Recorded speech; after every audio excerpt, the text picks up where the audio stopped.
अस्सलाम वालेकुम। Ninth class chapter number 10 जिसका नाम कांग्रुएंट ट्रायंगल्स है। जैसा कि नाम से ज़ाहिर है कि इसमें हम सीखेंगे कि कांग्रुएंट ट्रायंगल्स क्या होती हैं और इसके रेलेवेंट क्वेश्चंस हम सॉल्व करेंगे।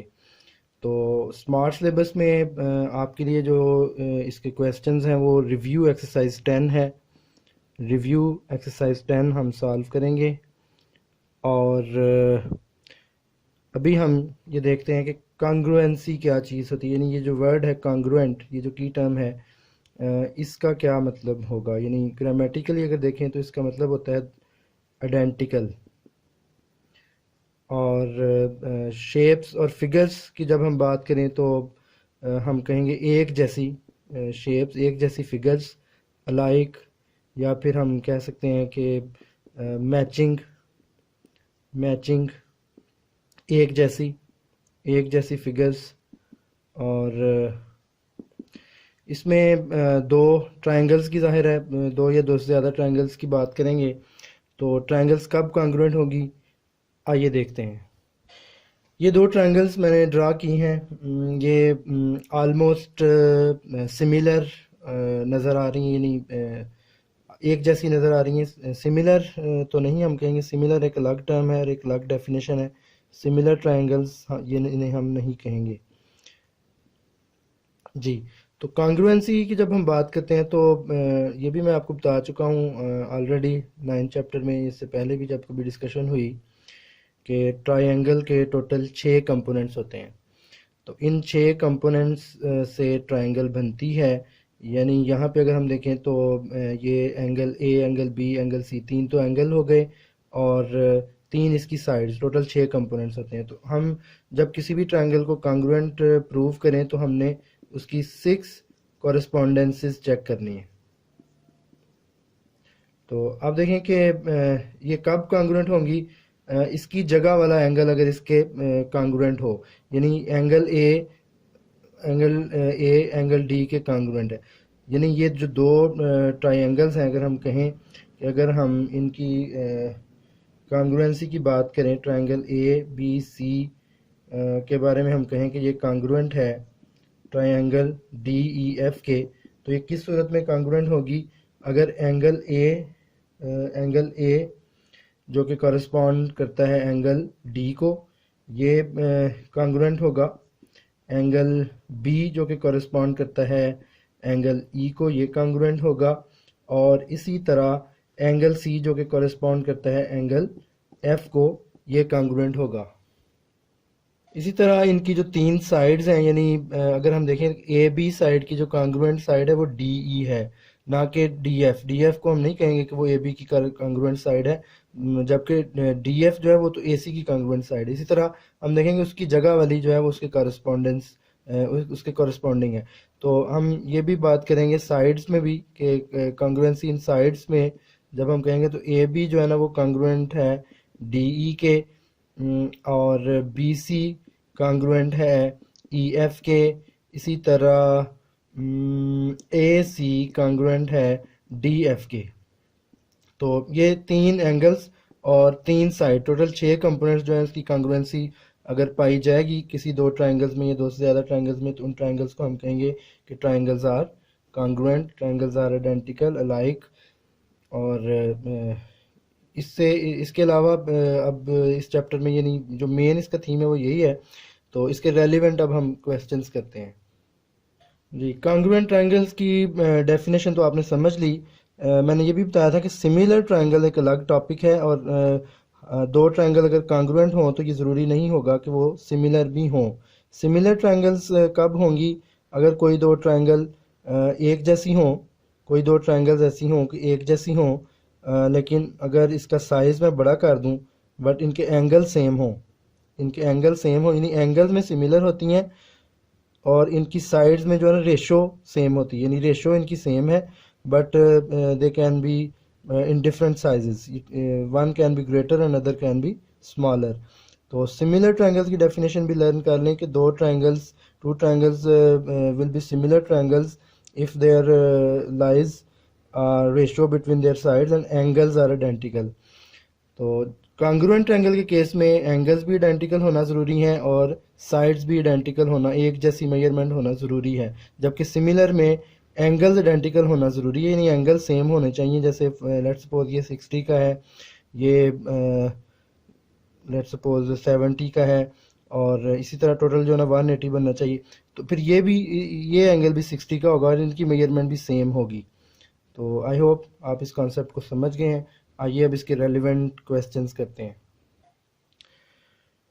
स्मार्ट सिलेबस के मुताबिक क्वेश्चन नंबर 2, 3 4 और 5 हैं इनमें रिव्यू एक्सरसाइज में। तो ये क्वेश्चन नंबर 2 की स्टेटमेंट है जिसमें दो ट्रायंगल की कंग्रुएंसी की बात की गई है। ये ट्रायंगल ए बी सी और एल एम एन दो ट्रायंगल हैं जो आपस में कांग्रुएंट हैं। तो पूछा ये गया है कि मेजर एंगल एम किसके इक्वल होगा, मेजर एंगल एन किसके इक्वल होगा और ए किसके इक्वल होगा। तो ये देखें, ये ट्रायंगल्स इनकी जो है ना, इसको मैं अगर उठा के इसी की डायमेंशन में, इसी की तर्ज पे इसको मैं उठा के रख दूं, तो ये जो कांग्रुएंट एंगल्स होंगे, अगर ये 30 का है बी तो इसका कांग्रुएंट जो एंगल एम होगा। इसी तरह सी का जो कांग्रुएंट है वो एंगल एन होगा और ए जो है वो एंगल एल के कांग्रुएंट होगा। तो हम इसका जो आंसर देंगे वो ये देंगे कि मेजर एंगल एम का जो कांग्रुएंट एंगल है वो इस ट्रायंगल में ए बी सी में मेजर एंगल एम का कांग्रुएंट एंगल एंगल बी होगा। हम कहेंगे ये मेजर एंगल बी जो है ना इसका कांग्रुएंट होगा। और इसी तरह मेजर एंगल एन जो कि 60 का है, इधर हम देखेंगे सी जो है ना इसका कांग्रुएंट होगा और मेजर एंगल ए का कांग्रुएंट मेजर एंगल एल होगा। तो इस तरह हम इसे सॉल्व करेंगे। ये इसका सॉल्यूशन है। ये तीन एंगल हमने फाइंड करना थे। क्वेश्चन नंबर 3 में ट्रायंगल ए बी सी और ट्रायंगल एल एम एन के बारे में ये कहा गया है कि ये दोनों कांग्रुएंट हैं। तो इस सूरत में उन्होंने कहा है कि अननोन फाइंड करें। तो अननोन जो यहाँ पे एक्स डिग्री है ये हमने फाइंड करना है। तो आप देखें, हम कहेंगे कि as triangle A B C is congruent to triangle L M N, then angle 60 which is angle C is congruent to angle N। तो एंगल C जो है ना वो 60 डिग्री है, तो हम कहेंगे मेजर एंगल N जो है ना वो 60 डिग्री होगा। इसी तरह दूसरे एंगल्स के बारे में भी हम इधर लिखेंगे कि angle A is congruent to angle L जो कि दोनों 40 के हैं। Angle M is congruent to angle B जो कि दोनों 80 डिग्री के हैं। तो इस तरह ये प्रूव हो जाता है, यानी ये हम फाइंड कर लेते हैं कि as these are congruent triangles so the corresponding angles will be same। तो जो एंगल एन की मेजरमेंट होगी वो ये सी वाली होगी। तो इसमें कंफ्यूज किया गया आपको, ये एंगल की जो है ना इसकी इंक्लिनेशन चेंज है। इसको भी अगर हम उठा के सी की तर्ज पे रख दें तो ये हमें सेम नज़र आएंगे। क्वेश्चन नंबर 4 में ये दो कॉन्ग्रुएंट ट्रायंगल्स दी गई हैं। ये एंगल ए से परपेंडिकुलर बाइसेक्टर ड्रा किया गया है बी सी साइड पे। तो जब ये परपेंडिकुलर बाइसेक्टर ड्रा किया गया है तो आप ये जानते हैं कि परपेंडिकुलर बाइसेक्टर की क्या प्रॉपर्टीज़ होती हैं, क्या करता है ये। एक तो ये साइड को बाइसेक्ट करता है, यानी हाफ हाफ कर देता है, जितनी बी डी साइड है उतनी डी सी साइड है। दूसरा ये 90 के एंगल पे करता है। तो हम कहेंगे जी कि as triangle A B D is congruent to triangle A C D. तो ये दो कॉन्ग्रुएंट ट्रायंगल्स हैं तो इनकी कॉरस्पॉन्डिंग साइड्स कॉन्ग्रुएंट हैं। तो इस तरह हम कह सकते हैं कि एंगल बी कॉरस्पॉन्डिंग है और कॉन्ग्रुएंट है एंगल सी के। इसके कॉरस्पॉन्डिंग ये एंगल है, इसके कॉरस्पॉन्डिंग ये एंगल है, इसके कॉरस्पॉन्डिंग ये एंगल है। तो एंगल बी जैसा कि दिया हुआ है ये 55 है, एंगल बी 55 डिग्री है। और एंगल सी की जगह पे उन्होंने ये एक्सप्रेशन दिया हुआ है 5x + 5। तो इसको हम सॉल्व कर लेंगे। 5x प्लस 5 के लिए ये 5 इस तरफ आके माइनस सब्ट्रैक्ट करेगा और 50 इज इक्वल होगा 5x के। 5 इस तरफ मल्टीप्लाई कर रहा है, इस तरफ आगे डिवाइड हो जाएगा, या दोनों तरफ 5 से डिवाइड कर दें तो x हमें मिल जाएगा 10। तो हम कहेंगे कि x की जगह पे 10 होना चाहिए। x की जगह पे अगर 10 हो तो देखें ये भी 55 हो जाता है। अब दूसरा जो अननोन हमने फाइंड करना था, एक तो हमने x अननोन फाइंड करना था, दूसरा हमने m इसमें अननोन है जो हमने फाइंड करना है। तो ये देखें, ये मैंने अभी भी आपको बताया कि ये दोनों साइड सेम है, एज परपेंडिकुलर बाइसेक्टर इनको हाफ हाफ कर रहा है, इसी वजह से कॉन्ग्रुएंट ट्रायंगल्स हैं कि इसकी हर कॉरस्पॉन्डिंग साइड सेम है। तो हम कहेंगे मैयर बी डी कॉन्ग्रुएंट है मैयर सी डी के। तो 5m माइनस 3 इसकी मैग्नीट्यूड यानी इसकी वैल्यू, और 2m प्लस 6 इसकी। तो m के लिए इसको सॉल्व कर लें। 5m माइनस 2m इक्वल होगा 6 plus 3 and 3m will be equal to 9। It gives us m is equal to 3। तो m हमें मिलेगा 3। तो ये दो अननोन थे जो हमने फाइंड करना था इस क्वेश्चन में। क्वेश्चन नंबर 5 में भी दो कॉन्ग्रुएंट ट्रायंगल्स दी हुई हैं जिसमें अननोन फाइंड करने हैं हमने। तो अननोन हम देखते हैं कौन कौन से हैं इधर। एक तो हमें x फाइंड करना होगा जो कि पी क्यू साइड है, एक तो x फाइंड करना होगा जो कि पी क्यू साइड है, और ए सी साइड में y माइनस 1 यानी y फाइंड करना होगा, और इसके अलावा बी सी साइड यानी कि B C side z find करना होगा। अब देखें, चूंकि ये दोनों ट्रायंगल्स कॉन्ग्रुएंट हैं तो हमें ये पहचानना होगा कि कौन से एंगल कॉरेस्पॉन्डिंग एंगल्स हैं। तो हम कहेंगे as triangle P Q R is congruent to triangle A B C, then we can say side Q R is same as side A C, and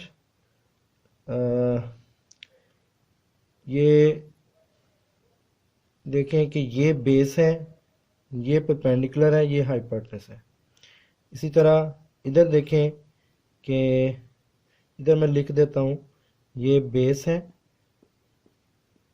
ये परपेंडिकुलर है, और ये हाइपोटेनस है। इधर ये बेस है, ये बेस है, ये परपेंडिकुलर है, और ये हाइपोटेनस है। तो अब हमें आसानी से हम जो कॉरेस्पॉन्डेंस है साइड्स की वो हम देख सकते हैं कि जो क्यू आर साइड है वो कॉरेस्पॉन्डेंट है ये बी सी साइड की। तो इनके बारे में हम कहेंगे कि ये इक्वल है। इसके अलावा पी क्यू साइड हम कहेंगे पी क्यू साइड ये कॉरेस्पॉन्डिंग है ए बी साइड के। और अभी देखें कि यहाँ से हम कैसे अननोन फाइंड कर सकते हैं। क्यू आर की मैग्नीट्यूड 4 है और बी सी जी के इक्वल है, तो यहाँ से जी हम फाइंड कर चुके हैं। पी क्यू आप देखें कि पी क्यू एक्स है और ए बी 3 सेंटीमीटर है, तो इसका मतलब है कि हम एक्स भी फाइंड कर चुके हैं।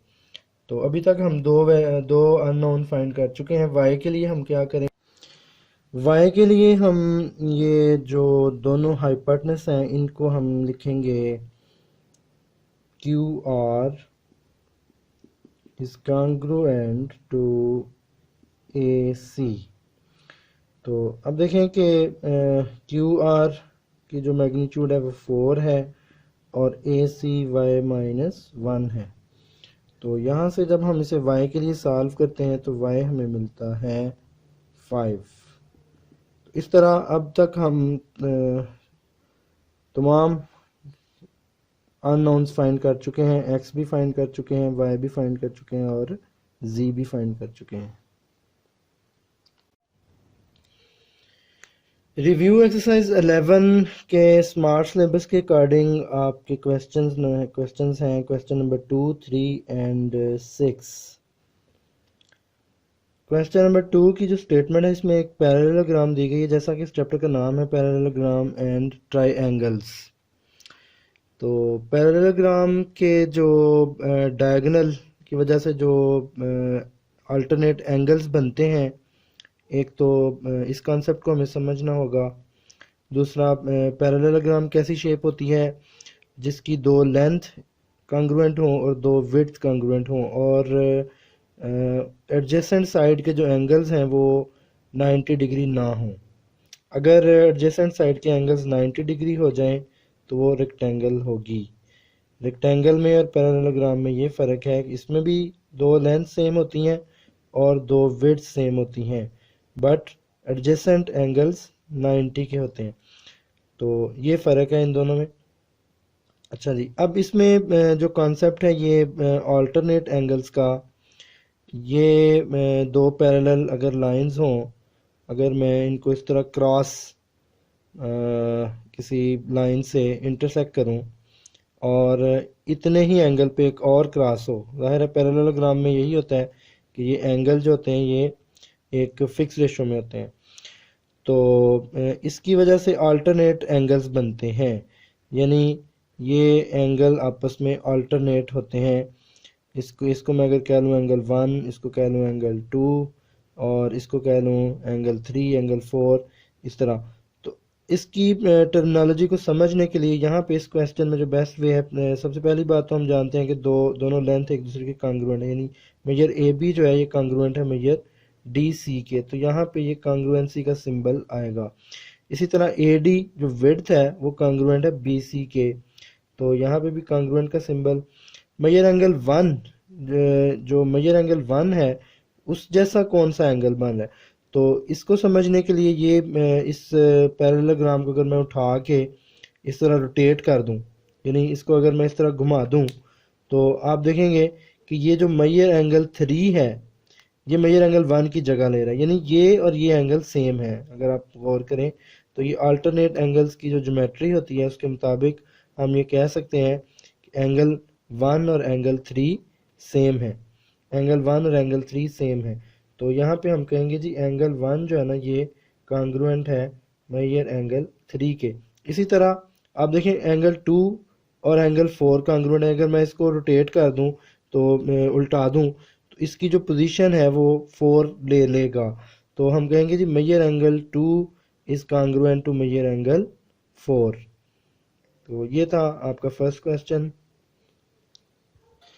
इस क्वेश्चन में अननोन फाइंड करेंगे, जबकि हमें इसका नॉलेज होना चाहिए कि जो दो पैरेलल लाइंस हैं उनकी वजह से जो अल्टरनेट एंगल्स बनते हैं, अगर तीसरी लाइन इसको इस तरह क्रॉस इंटरसेक्ट करे तो इस इंटरसेक्शन से कुछ अल्टरनेट एंगल्स बनेंगे। अब आप देखें कि ये जो एंगल बन रहा है इसको कोई नाम दे दें, और ये देखें कि यहाँ पे ये एंगल अगर हम इनके नाम रख देते हैं, एंगल 1, एंगल 2, 3, 4, इसको 5 कह लें, 1, 2, 3, 4, इसको 5 कह लें, इसको 6 कह लें, इसको 7 कह लें, इसको 8 कह लें। तो आप देखें कि ये दोनों लाइंस एक ही एंगल पे, यानी एक ही इंक्लिनेशन है इनकी, और ये क्रॉस कर रही हैं पैरेलल लाइंस को। तो जो एंगल ये लाइन यहाँ पे बना रही है वही एंगल ये लाइन बना रही, तो हम कहेंगे कि 5 और इसका नाम लेट्स सपोज रख दें 9, 10, 11, 12, 13 रख दें इस एंगल का नाम, तो हम कहेंगे एंगल 5 और एंगल 13 जो है वो आपस में कॉन्ग्रुएंट है। तो ये पैरेलल लाइंस की ज्योमेट्री है जिसके मुताबिक हम ये अननोन फाइंड करेंगे। आप देखेंगे कि पहली बात तो ये है कि ये आपको पता होना चाहिए कि in in a plane, in half plane, in a plane supplementary angles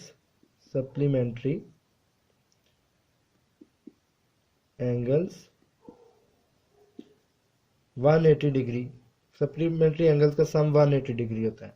in a plane sum of supplementary angles is 180। जैसे ये देखें ये एक प्लेन है, यहाँ पे दो एंगल्स हैं, इन दोनों एंगल्स का इसको मैं एंगल 1 कह लूँ, इसको एंगल 2, तो ये हमें पता है कि ये टोटल सम जो होता है ना ये 180 डिग्री होता है, यानी सप्लीमेंट्री एंगल्स का जो सम है वो 180 डिग्री होता है, ये हम जानते हैं। तो यहाँ पे ये देखें कि ये हाफ प्लेन, ये ऐसी प्लेन बन रही है जिसमें सप्लीमेंट्री एंगल्स हम कह सकते हैं, हम ये लिखेंगे कि in given parallelogram, in given parallelogram angle x plus angle y will be equal to 180 degree. जी, तो उसके बाद ये देखें कि ये उन्होंने क्लू दिया है, हमें 75 दिया है, और फाइंड हमने क्या करना है, x फाइंड करना है, m फाइंड करना है, और n फाइंड करेंगे, इसके अलावा y भी फाइंड करना है हमें। तो अभी अभी हमने बात की कि इन दोनों का सम जो है 180 डिग्री है। तो अभी ये भी हमने डिस्कस किया कि जो एंगल 5 और एंगल 13 है ये सेम है। तो आप देखेंगे यही रिलेशन इधर एंगल 75 का और y का है। तो यहाँ से हमें पता चल जाता है कि हम कहेंगे by geometry of parallel lines of parallel lines alternate angles,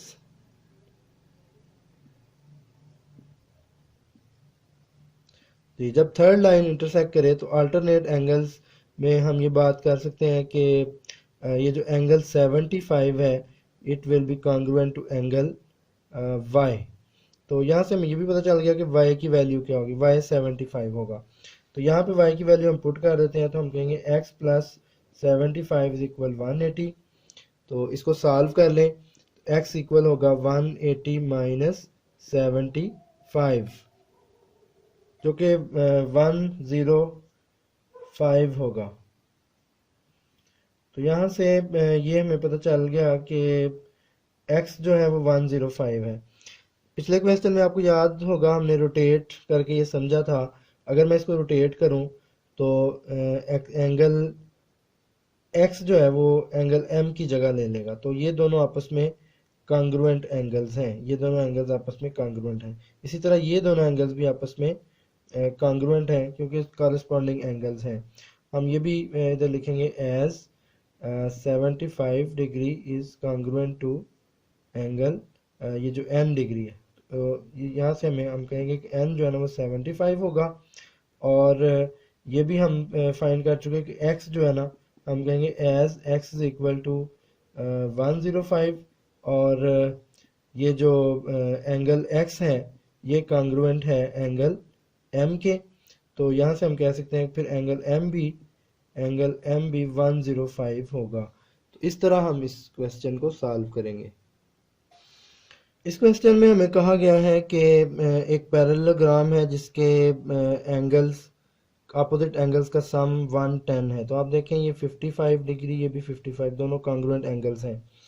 इसी तरह ये भी हम जानते हैं कि एंगल P और एंगल M भी कॉन्ग्रुएंट होंगे, यानी जितनी इसकी मेजरमेंट होगी उतनी इसकी मेजरमेंट होगी। तो ये तो हम पहले से जानते हैं कि as we know measure angle M congruent होगा मेजर एंगल P के। अब क्वेश्चन ये है कि इसकी मेजरमेंट क्या होगी। तो उसके लिए ये क्वेश्चन दो मेथड से हो सकता है। एक तो उन्होंने जो स्टेटमेंट में हमें क्लू दिया है कि ये इन दोनों का सम 110 है। तो दोनों का सम 110 से वो क्या हमारे जहन में लाना चाह रहे हैं। तो ये जैसे आप जानते हैं कि ट्राइंगल के तीनों एंगल का सम 180 होता है। ये आप जानते हैं कि किसी भी ट्राइंगल के तीनों एंगल्स का सम 180 होता है। और इसी तरह ये ट्राइंगल का लॉ है। इसी तरह पैरेललोग्राम का ये लॉ है कि पैरेललोग्राम के जितने भी एंगल हैं उनका टोटल सम 360 होता है। Angle M plus angle N plus angle P plus angle L will give us 360 total. तो ये अभी हम ये इस रिलेशन को यूज़ करेंगे। तो हम इधर लिखेंगे कि चूँकि ये हम लिखेंगे एज वी नो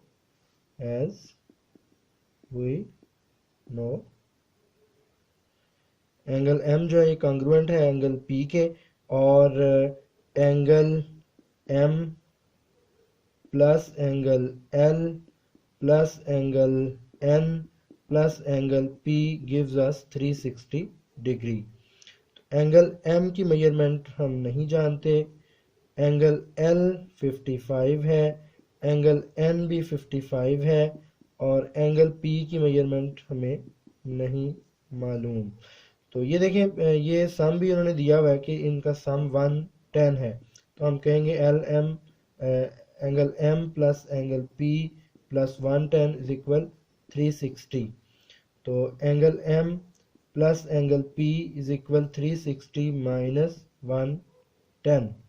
तो इसको सॉल्व करें तो ये आ जाता है 250।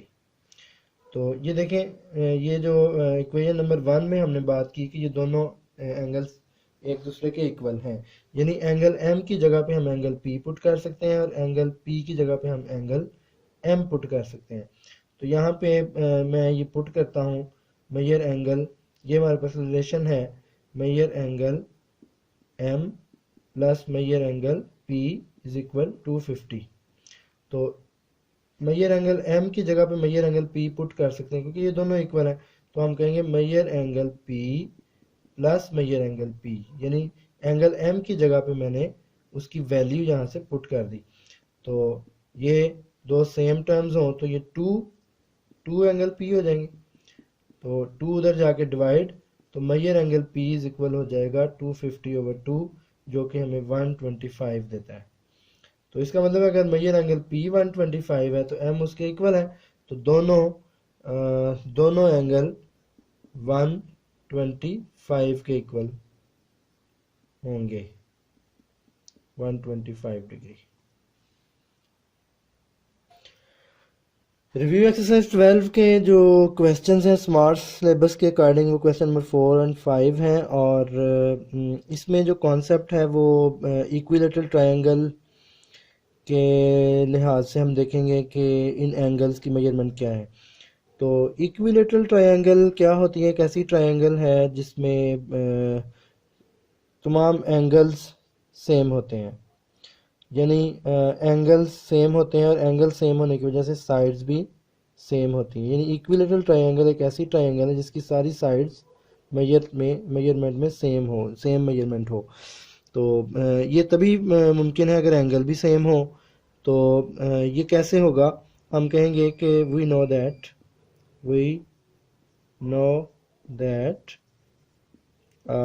इन एन इक्विलेटरल ट्रायंगल, यानी अगर ये हमें दी हुई है ट्रायंगल ए बी सी, तो हम कहेंगे जो इसके एंगल हैं measure angle A, measure angle B and measure angle सी।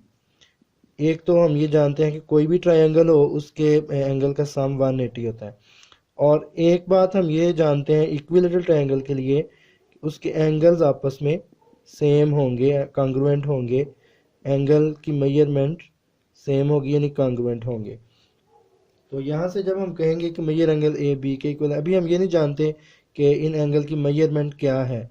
अभी हम ये जानते हैं कि एक तो ट्रायंगल के एंगल का सम 180 होता है, एक हम ये जानते हैं कि ये तीनों एंगल की मेजरमेंट सेम है। जो भी है अब वो कैसे हम फाइंड कर सकते हैं, तो हम देखें ये चूँकि तीनों एक दूसरे के इक्वल हैं तो हम किसी एक की जगह दूसरे की वैल्यू पुट कर सकते हैं। यानी हम मेजर एंगल बी की जगह पे मेजर एंगल ए लिख सकते हैं, मेजर एंगल सी की जगह पे भी मेजर एंगल ए हम लिख सकते हैं।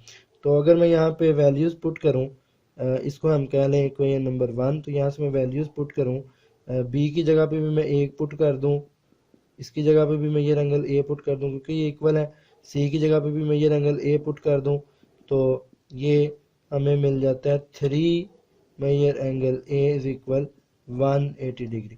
तो ये जो 3 है ये उस साइड पे डिवाइड होगा, इधर मल्टीप्लाई हो रहा है, तो हमें जो मेजरमेंट मिलती है मेजर एंगल ए की वो 60 डिग्री मिलती है। तो यहाँ से हमें ये पता चला कि इक्विलेटरल ट्रायंगल तभी बन सकती है अगर तीनों एंगल 60 के हों। अगर तीनों एंगल 60 डिग्री हों तो तभी एक इक्विलेटरल ट्रायंगल बनेगी। तो इसका मतलब ये हुआ कि फिर मेजर एंगल बी 60 डिग्री है और मेजर एंगल बी की जो मेजरमेंट है वो जी डिग्री, जो अननोन वो 60 डिग्री है, यानी एक अननोन हम फाइंड कर चुके हैं जी।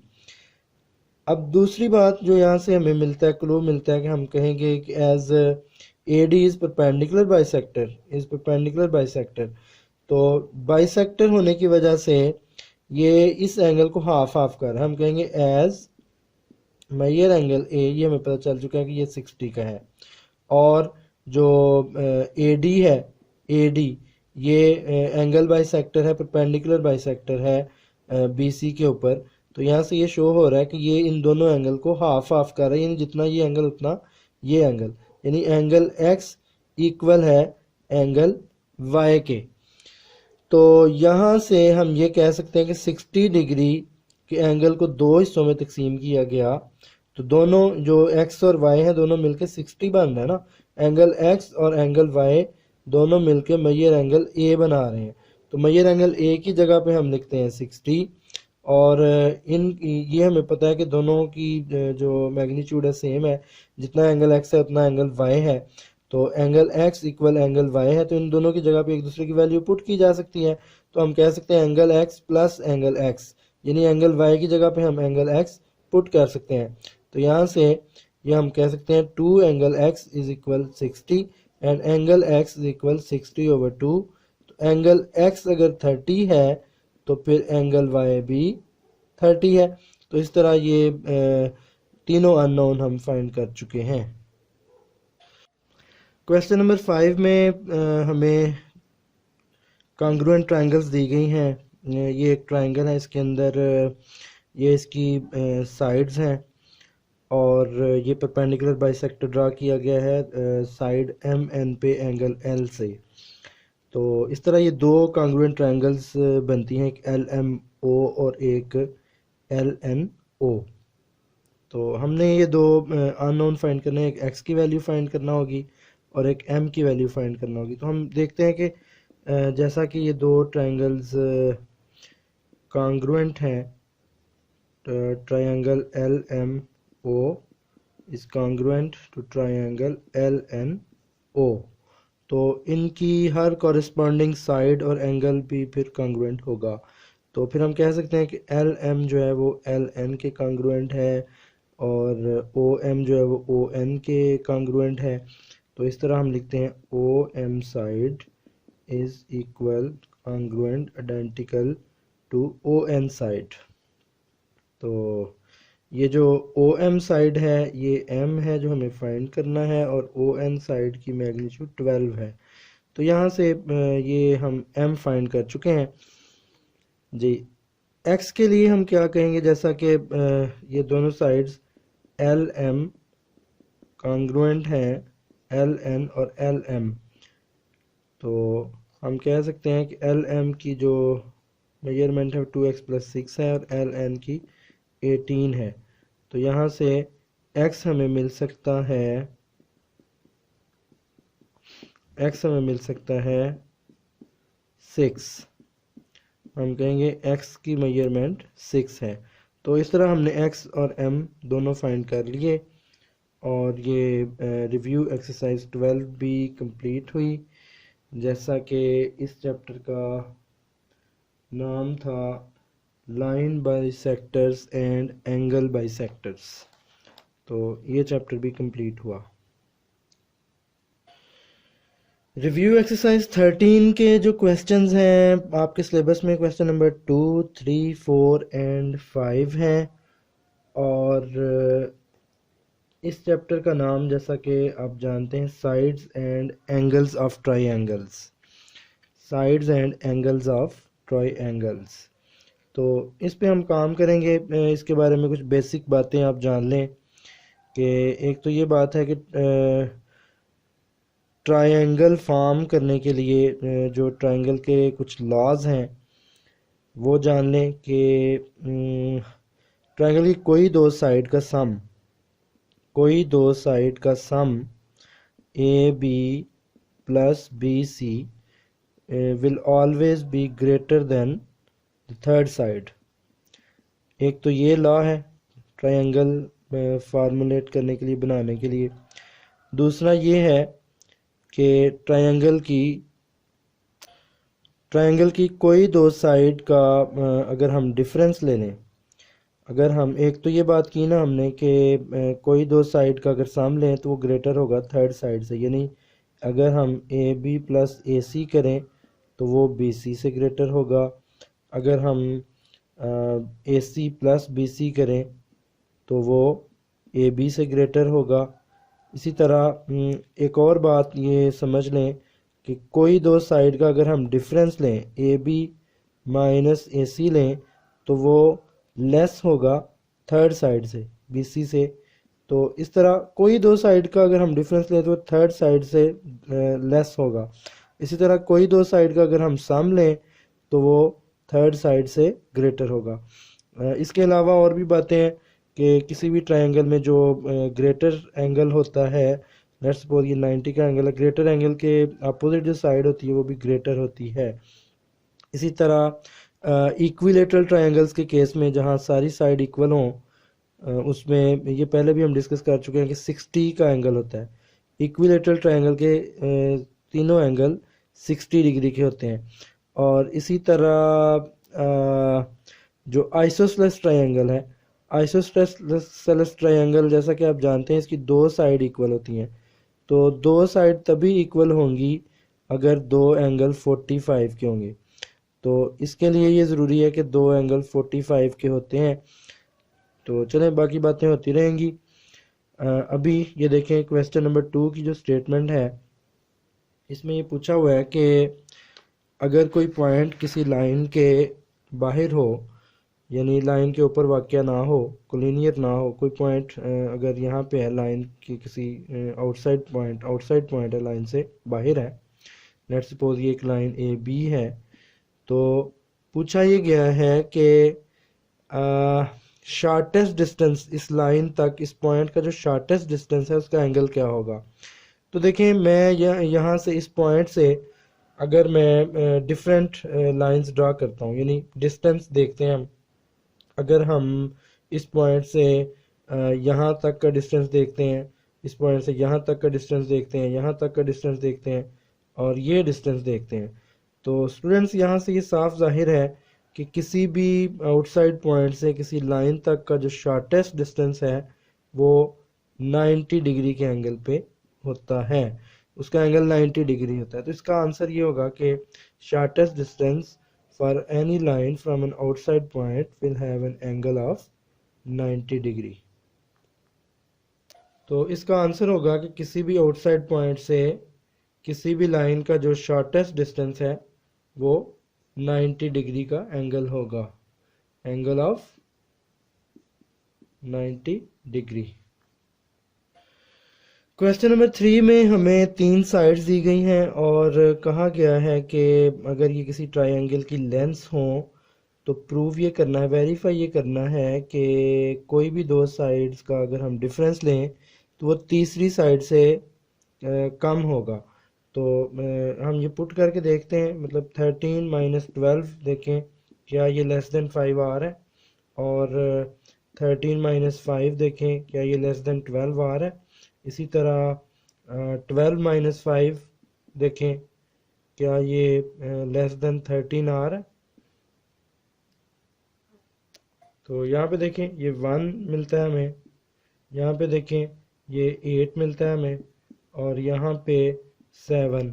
तो ये तीनों ट्रू आ रहे हैं, यानी कोई दो साइड का अगर हम डिफरेंस लेते हैं तो वो थर्ड साइड से कम आ रहा है, तो ये वेरीफाई हो चुका है। तो हम ये कहते हैं कि ये हमने वेरीफाई कर दिया है कि कोई दो साइड्स का अगर डिफरेंस लें तो वो तीसरी साइड से कम आ रहा है। तो ये मैंने आपको बताया भी था अभी कि ट्रायंगल के लिए, ट्रायंगल बनाने के लिए ये ज़रूरी है कि कोई दो साइड का सम तीसरी साइड से कम हो, कोई दो साइड का सम तीसरी साइड से ग्रेटर हो, और दूसरी बात हमने की थी कि कोई दो साइड का सम तीसरी साइड से डिफरेंस तीसरी साइड से कम हो। ट्रायंगल बनाने के लिए हमने ये बात की थी कि कोई दो साइड का सम तीसरी साइड से ग्रेटर हो और कोई दो साइड का डिफरेंस तीसरी साइड से कम हो। क्वेश्चन नंबर 4 में हमने प्रूफ करना है कि वही सम वाला लॉ, कि कोई दो साइड का सम लें तो वो तीसरी साइड से ग्रेटर होना चाहिए। अगर ऐसा नहीं तो फिर हम ट्रायंगल नहीं बना सकेंगे। 6 और 8 का सम जो है वो 10 से ग्रेटर होना चाहिए। 10 और 8 का सम जो है वो 6 से ग्रेटर होना चाहिए। तो देखें ये तीनों ट्रू हैं। 16 जो है वो ग्रेटर देन 8 है, 14 ग्रेटर देन 10 है और 18 ग्रेटर देन 6 है। तो इस तरह हमने ये वेरीफाई कर लिया है कि इसकी कोई दो साइड का सम इसकी थर्ड साइड से ज़्यादा है, ग्रेटर है, बड़ा है। तो ये वेरीफाई हो चुका है जी। क्वेश्चन नंबर 5 में ये तीन लेंस दी हुई हैं हमें, और इनके बारे में हमें ये शो करवाना है, ये प्रूव करना है कि ये ट्रायंगल की लेंस नहीं है। तो ये क्यों ट्रायंगल की लेंस नहीं है, इसके लिए हमने रीजंस देने हैं। तो ये हम जानते हैं अच्छी तरह आपके कोई दो साइड को अगर हम ऐड करें तो वो थर्ड साइड से ग्रेटर आनी चाहिए। देखें 3 4 को ऐड करें तो वो 7 से ग्रेटर आना चाहिए। तो ये 7 ग्रेटर देन 7, तो ये तो ट्रू नहीं है। इसी तरह 3 + 7 शुड बी ग्रेटर देन 4, तो 10 इज़ ग्रेटर देन 4, ये ट्रू है। और कोई और अब हम चेक कर लेते हैं। 3 4 हमने चेक कर लिया, 3 7 4 7 चेक कर लें। 4 + 7 इज़ ग्रेटर देन 3 आ रहा है, तो ये नहीं आ रहा, तो ये भी ट्रू नहीं है। इसी तरह जो सब्ट्रैक्ट करने वाला डिफरेंस वाला है लॉ, उसमें भी देख लें।